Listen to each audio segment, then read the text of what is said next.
Pookode veterinary കോളേജിലെ സിദ്ധാർത്ഥന്റെ മരണത്തിൽ anti ragging കമ്മിറ്റിയുടെ റിപ്പോർട്ടിന്റെ വിശദാംശങ്ങൾ റിപ്പോർട്ടിന് ലഭിച്ചിരിക്കുന്നു.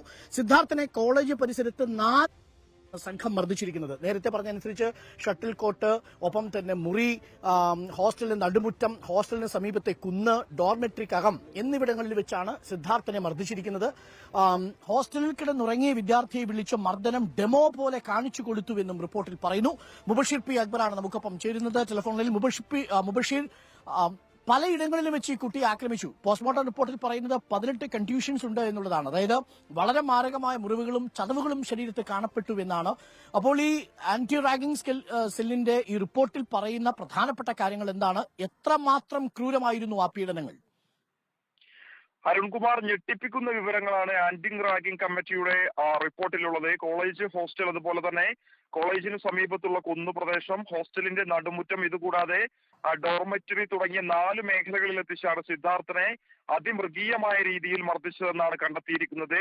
ഇത്തരത്തിൽ ബെൽറ്റ് കൊണ്ട് ഒട്ടേറെ തവണ വിദ്യാർത്ഥിയെ അതിക്രൂരമായി മർദ്ദിച്ചിട്ടുണ്ട്. കൂടാതെ ചവിട്ടി ഉപദ്രവിച്ച് നിലത്തിട്ടു എന്നും ഈ റിപ്പോർട്ടിൽ വിശദീകരിക്കുന്നുണ്ട്. ഡോർമെറ്ററിയിലെ കട്ടിലിൽ ഇരുന്നപ്പോൾ അവിടെ വെച്ചും മർദ്ദിക്കപ്പെട്ടു.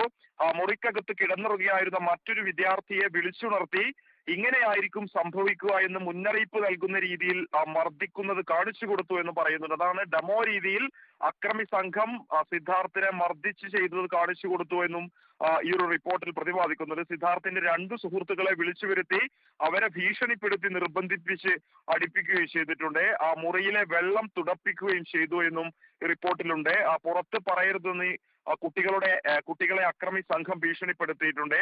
അത്തരത്തിൽ മനുഷ്യ മനസ്സാക്ഷിയെ ഞെട്ടിക്കുന്ന ക്രൂരമർദ്ദനമാണ് നടന്നതെന്നാണ് ആന്റി റാഗിംഗ് കമ്മിറ്റിയുടെ റിപ്പോർട്ടിൽ നിന്നും നമുക്ക് ലഭിക്കുന്ന വിവരം. മൊഴിയെടുത്ത അധ്യാപകർ പോലും സംഭവം കേട്ടതിന്റെ ഷോക്കിൽ നിന്ന് മാറിയിട്ടില്ല എന്നുള്ളതാണ് നമുക്ക് ഈ ഒരു വിഷയവുമായി ബന്ധപ്പെട്ട് പങ്കുവെക്കാൻ സാധിക്കുന്നത്. അത്രത്തോളം നടുക്കുന്ന സംഭവങ്ങളാണ് സിദ്ധാർത്ഥിനെതിരെ അക്രമി സംഘം നടത്തിയിരിക്കുന്നത് എന്നുള്ളതാണ്. എന്തായാലും ഇതുമായി ബന്ധപ്പെട്ട വിശദാംശങ്ങൾ ഇനിയും പുറത്തു വരേണ്ടതുണ്ട്. നിലവിൽ പ്രാഥമികമായി നടത്തിയ ഒരു അന്വേഷണത്തിലാണ് ആന്റി റാഗിംഗ് കമ്മിറ്റിക്ക് ഇത്തരത്തിലുള്ള വിവരങ്ങളൊക്കെ തന്നെ ലഭിച്ചിരിക്കുന്നത്.